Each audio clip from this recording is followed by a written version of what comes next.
You guys will find that you have passions, and having a passion is a gift. I think we all have passions, and you don't get to choose them, they pick you, but you have to be alert to them. You have to be looking for them. And when you find your passion, it's a fantastic gift for you because it gives you direction, it gives you purpose. You can have a job, or you can have a career, or you can have a calling. And the best thing is to have a calling. And if you find your passion, you'll have that, and all your work won't feel like work to you. Many kids and many grown-ups do figure out over time what their passions are. And sometimes we let I don't think it's that hard. I think what happens though sometimes is that we let our intellectual selves overrule those passions. And so that's what needs to be guarded against. My job, one of my jobs as the leader of Amazon, is to encourage people to be bold. And people love to focus on things that aren't yet working. And that's good, it's human nature. That kind of divine discontent can be very helpful. But it's incredibly hard to get people to take bold bets. And you need to encourage that. And if you're gonna take bold bets, they're gonna be experiments. And if they're experiments, you don't know ahead of time whether they're gonna work. Experiments are by their very nature prone to failure. But big successes, a few big successes compensate for dozens and dozens of things that didn't work. So, bold bets, AWS, Kindle, Amazon Prime, our third-party seller business, all of those things are examples of bold bets that did work, and they pay for a lot of experiments. I've made billions of dollars of failures at Amazon.com, literally billions of dollars of failures. And you might remember Pets.com or Cosmo, or give myself a root canal with no anesthesia very easily. None of those things are fun, but they don't matter. What really matters is companies that don't continue to experiment, companies that don't embrace failure, they eventually get in a desperate position where the only thing they can do is make a kind of Hail Mary bet at the very end of their corporate existence. Whereas companies that are, making bets all along, even, big bets, but not bet the company bets. I don't believe in bet the company bets. That's when you're desperate. That's the last thing you can do. It's not, you could be out of work and have terrible work-life balance. Even though you've got all the time in the world, right. You could just feel like, oh my God, I'm miserable, and you would be draining energy. And so you have to find that harmony. It's a much better word. And I think for most people, it's about meaning. People want to know that they're doing something interesting and useful. And for us, because of the challenges that we have chosen for ourselves, we get to work in the future, and it's super fun to work in the future for the right kind of person. You need to be nimble and robust. So you need to be able to take a punch, and you also need to be quick and innovative and doing new things at a high speed. That's the best defense against the future. And you have to always be leaning into the future. If you're leaning away from the future is going to win every time. Never, ever, ever lean away from the future. We all have adversity in our lives. I doubt if you really, if you know somebody, any friend or anybody that you talk to, there's no lack of adversity. And by the way, that's good, because it's what teaches us how to get back up. You fall down, you get back up. It always happens.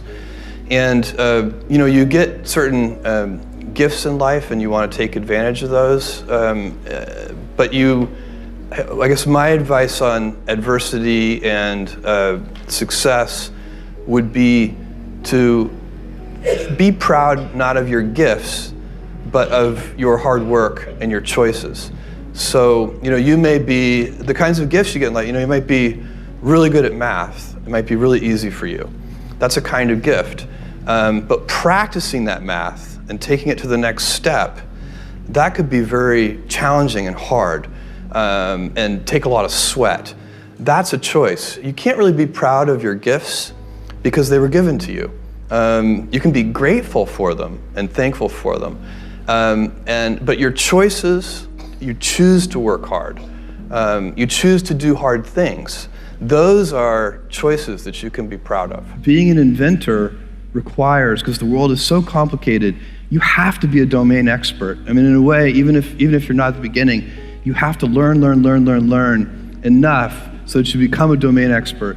But the danger is once you become a domain expert, you can be trapped by that knowledge. And so inventors have this paradoxical ability to have that 10,000 hours of practice and be a real domain expert and have that beginner's mind. Have that look at it freshly, even though they know so much about the domain. And that's the key to inventing. You have to have both. And I think that is intentional. I think all of us have that inside of us, and we can all do it, but you have to be intentional about it. You have to say, yeah, I am going to become an expert, and I'm going to keep my beginner's mind. You can't skip steps. You have to put one foot in front of the other. Things take time. There are no shortcuts. And but you want to do those steps with passion and ferocity. It's easy to have ideas. It's very hard to turn an idea into a successful product. There are a lot of steps in between, and it takes persistence, relentlessness. So I always tell people who are who think they want to be entrepreneurs, you need a combination of stubborn relentlessness and flexibility. And you have to know when to be which. And basically you need to be stubborn on your vision, because otherwise it'll be too easy to give up.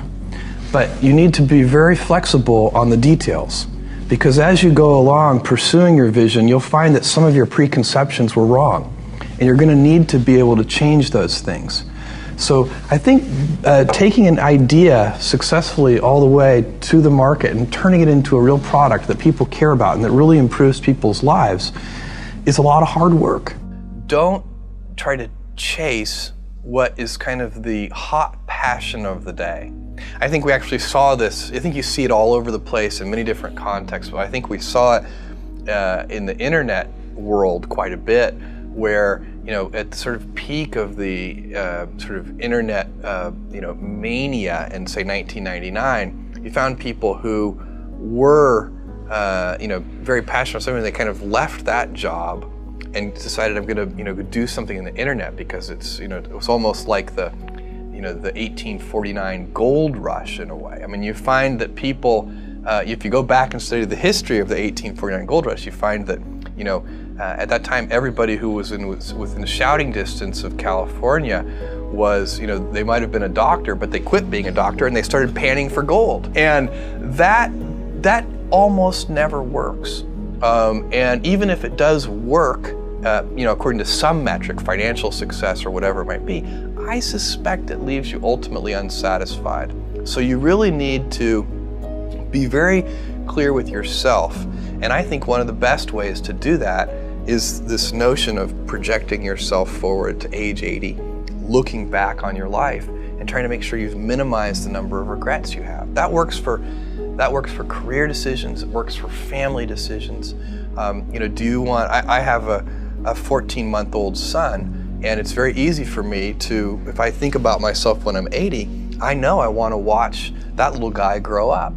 And so I don't want to be 80 and think, shoot, I missed that whole thing, and I don't have the kind of relationship with my son that I wished I had, and so on and so on. So if you think about that, so I guess another thing that I would recommend to people is that they always take a long-term point of view. And I think this is something about which there's a lot of controversy. There's a lot of people, and I'm just not one of them, believe that you should live for the now. I think what you do is you think about the great expanse of time ahead of you and try to make sure that you're planning for that in a way that's going to leave you ultimately satisfied. So this is the way it works for me. And I mean, everybody needs to find that for themselves. So I think there are a lot of paths to satisfaction, and you need to find one that works for you.